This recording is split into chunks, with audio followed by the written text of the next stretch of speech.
Hello, this is Royce Kennebrew, independent candidate for Michigan's 12th congressional district, who, when elected, will caucus with the Democrats. Welcome to this third episode and mini podcast for Dark Horse Politics Podcast, where we talk about all things politics and culture. And on this mini pod episode, we will be talking about the interview that President Joe Biden has done with George Stephanopoulos after his poor debate showing and the slant that is against the president from elites, from left-wing media, and what we should do about it.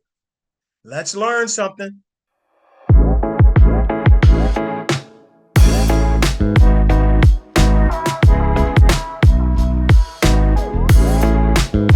In the last days since Joe Biden's debate against Donald Trump, where he had a obvious lackluster performance, I have been so dismayed about the conduct of elected Democrats and the left-wing media that I had to record this mini pod for immediate dissemination to listeners and people out there who want to hear about the trouble that we are inviting.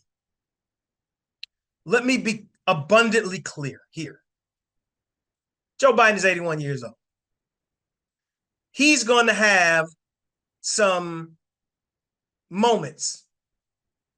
That's not an issue. That's not a problem. Donald Trump is 78. I think it was Simone Sanders Townsend that said they were both in high school at the same time. So that's the difference in age. The other thing is that when you watch some of Donald Trump's rallies, there was a particular rally where I think it was in Philadelphia where his monitor, where his teleprompters malfunctioned and he had to speak extemporaneously. He sounded like a lunatic. And there was not one Republican elected official who said because of that performance that Donald Trump should step down, he should have a neurological test, that he should make way for some younger Republicans. None of that talk. When Donald Trump just goes out there and says these wild, crazy, outlandish things. Not one. But when Joe Biden had his issues, you have heard the left-wing media and elected Democratic officials who are so, I don't even know if it's fearful, whiny, scary, anxious, bedwetting. I mean, whatever term. I've never seen this type of throw him under the busology antics from elected Democrats in my entire life. I just haven't seen it. Barack Obama lost his first debate and still won. Kerry won all of his debates and lost. Hillary Clinton won all of her debates and lost.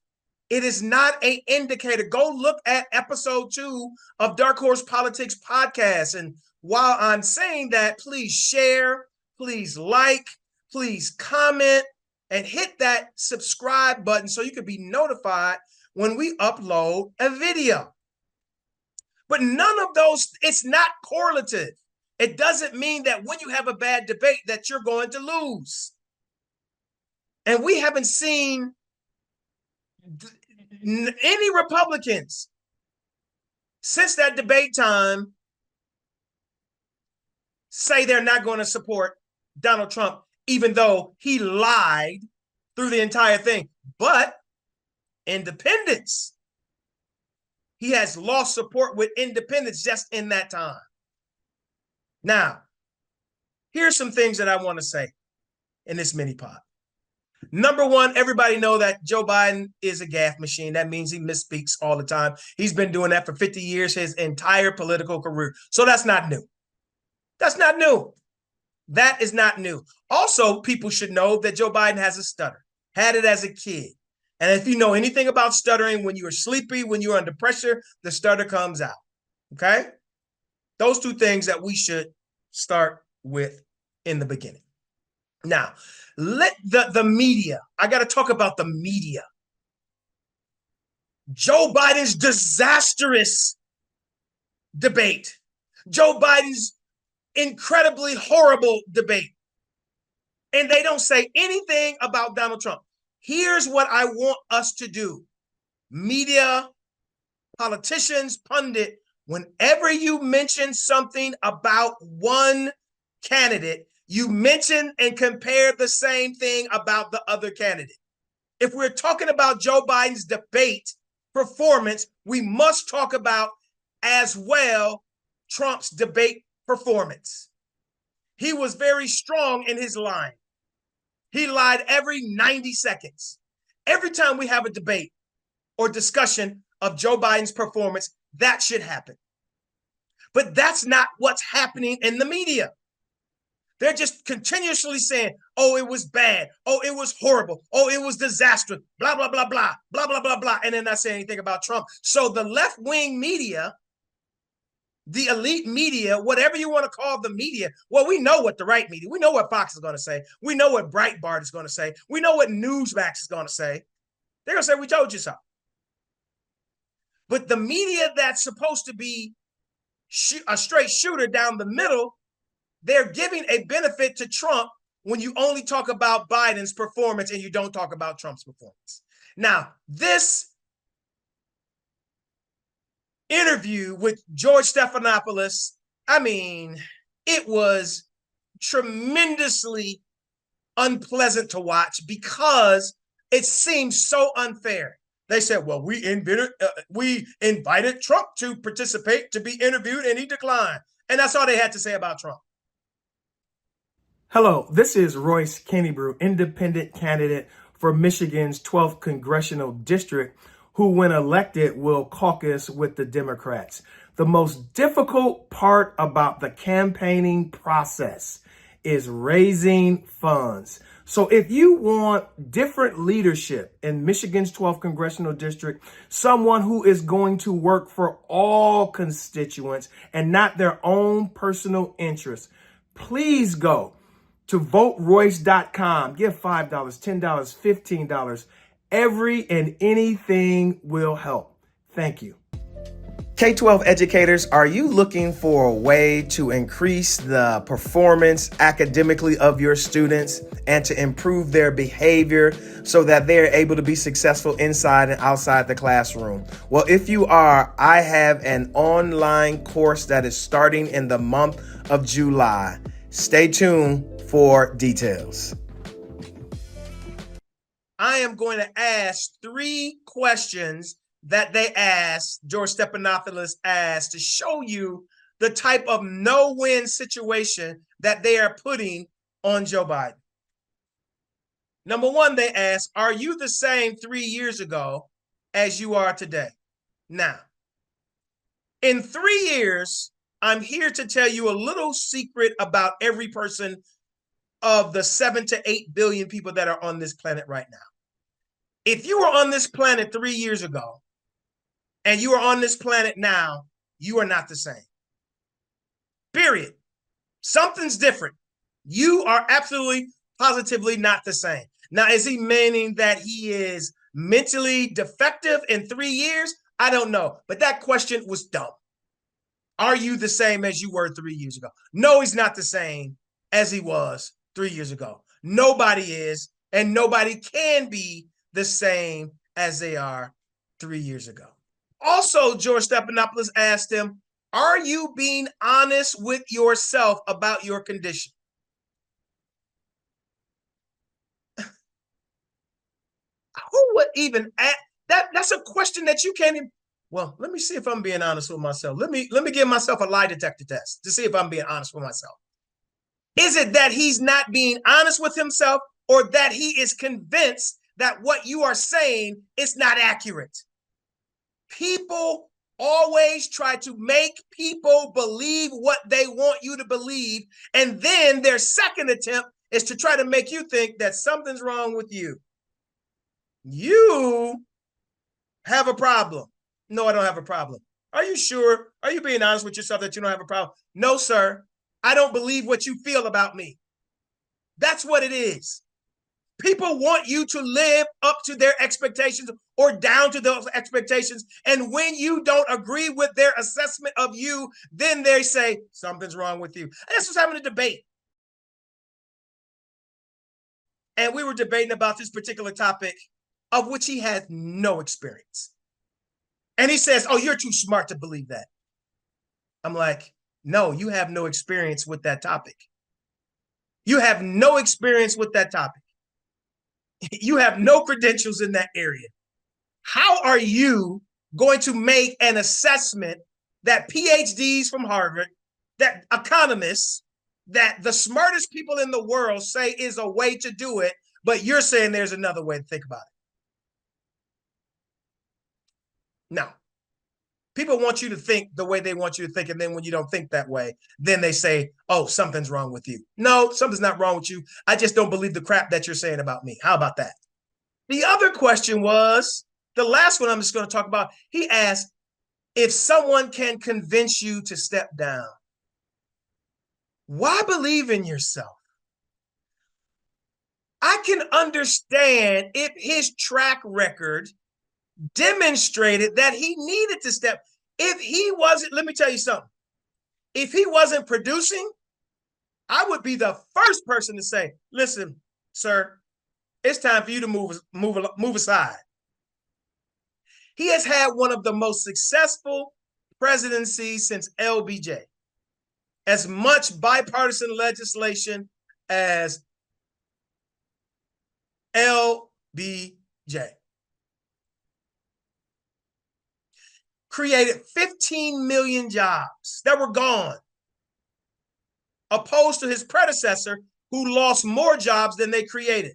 Only 2 presidents in 120 years have done that.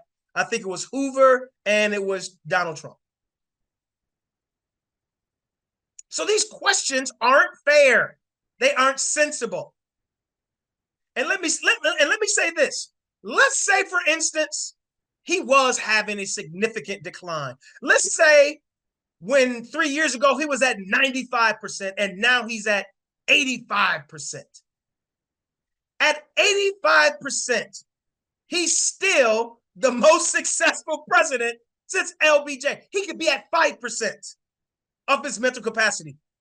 No matter what his mental cognitive state is, he still is having a successful presidency. I don't particularly care about his mental state.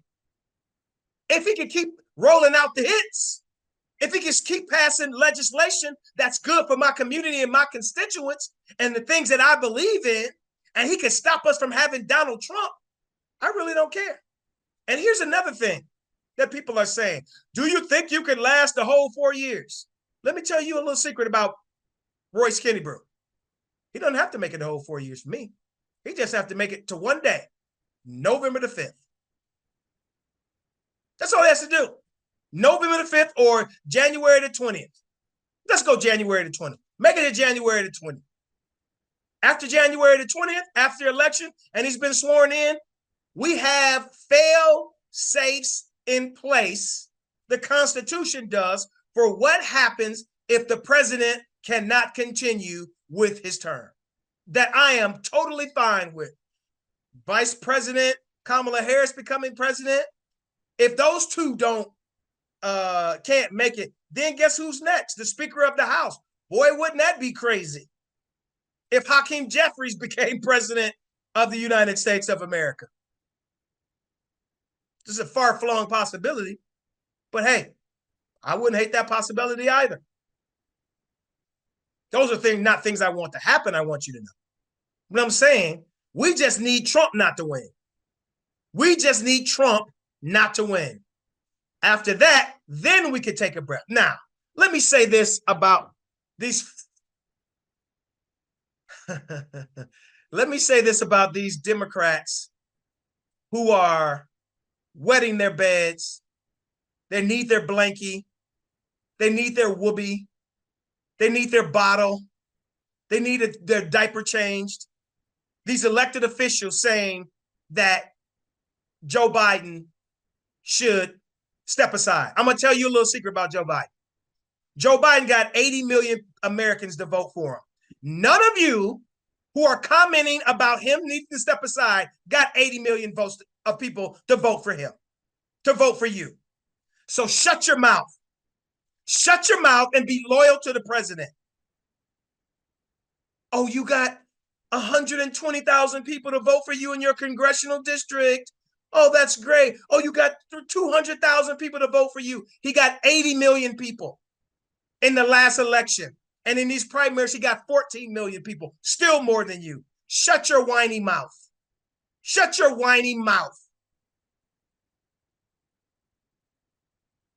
When it was time to stand up for the president and to speak up for him, when all of those Tim Scotts and Nikki Haley's and Vivek Ramaswamy's were saying all these negative things about the president, not one of you spoke up. None of you spoke up to say anything about that. You just let them go and go and go and go. Give me a break. Give me a break. So let me conclude with this. These things. The Congressional Black Caucus has given its support to Joseph R. Biden. And so I'm going to tell you, elected Democratic leaders, this. The Black community, for the most part, is with Joe Biden. A lot of those 14 million and those 14 million people in this primary and 80 million people from the last election are still with Joe Biden. Now, I'm going to tell you this. Either you get with Joe Biden or we're not going to get with you. Listen to me very closely. Democratic elected officials, either you're with Joe Biden or we are not with you down ballot. Okay? Let me tell you, big donors with all of your little money, because you got a lot of money, you think you could tell the president to step over. How about talking to the 80 million people that voted him in? How about the 14 million people that were that voted for him in the primary? Because I was there. I vote so much, I get emails and texts from everybody in the country. I get texts from people in other states that talk about donating money to their campaign, because I always vote. And so I'm telling you to get in line with the president, support him at every turn, talk about his accomplishments, talk about the danger of Donald Trump and Project 2025. And just let's watch this example. This is such a fantastic example. Since Taraji P. Henson and others prior to her have sounded the alarm bells about Project 2025, Republicans have been very nimble to create a response. That's not Trump's plan. He didn't say that. The Heritage Foundation, they're not aligned with Trump. They don't have anything to do with Trump. Republicans came out so fast with a response, all seemingly uniformly, to support their efforts to get their guy elected. Why, Democrats? Why, independents? Can't we do the same thing when we are telling the truth about what has happened? That Biden's economy is better than Trump's economy. That he got all the jobs back plus 4 or 5 million. Plus he got 800,000 manufacturing jobs back. And on and on and on and on. Why can't we do that? Why can't we speak like that? Why can't we be in uniform behind a guy that has done the job well, instead of now being so afraid and whiny? Give me a break.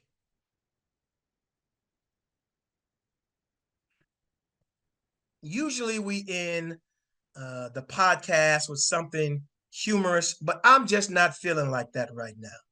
I am so disgusted at the media.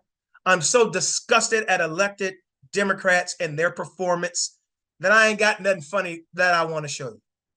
Now, what's funny is how you've been behaving, elected Democrats and media. And so on the next podcast, episode 4 of Dark Horse Politics Podcast, we're going to talk about how the media has been used to undermine Joe Biden and to undermine Vice President Kamala Harris and the tricks that they've been using to do so. You're going to find that very amazing and other things on Dark Horse Politics Podcast. So what I want you to do is subscribe. I want you to like. I want you to share. I want you to comment. Hit that little bell. And also, so you can be informed when we upload another one of our informative podcasts. This is Royce Kennebrew, independent candidate for Michigan's 12th congressional district, who will caucus with the Democrats with the third episode, the mini podcast for Dark Horse Politics Podcast, where we talk about everything politics and culture. We'll see you next time.